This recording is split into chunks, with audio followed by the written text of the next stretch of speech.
Hi mga kabukid! Tayo po'y magluluto ng ginataang tambakol.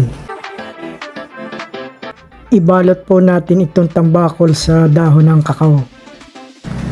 Lagyan po natin ng bawang, luya at saka itong pinatuyong kalamyas. Lagyan natin ng asin. Lagyan natin ng tubig at hintayin natin kumulo.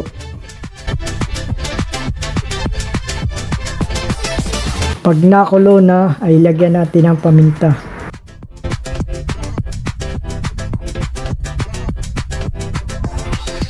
Tapos ay ilagay natin itong dahon ng mustasa. Ilagay po naman natin itong gata ng niyog.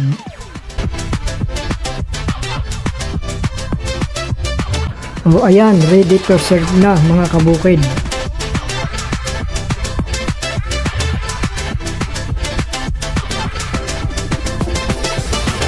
Tamang-tama ang timpla. Yan ang sarap mga kabukid.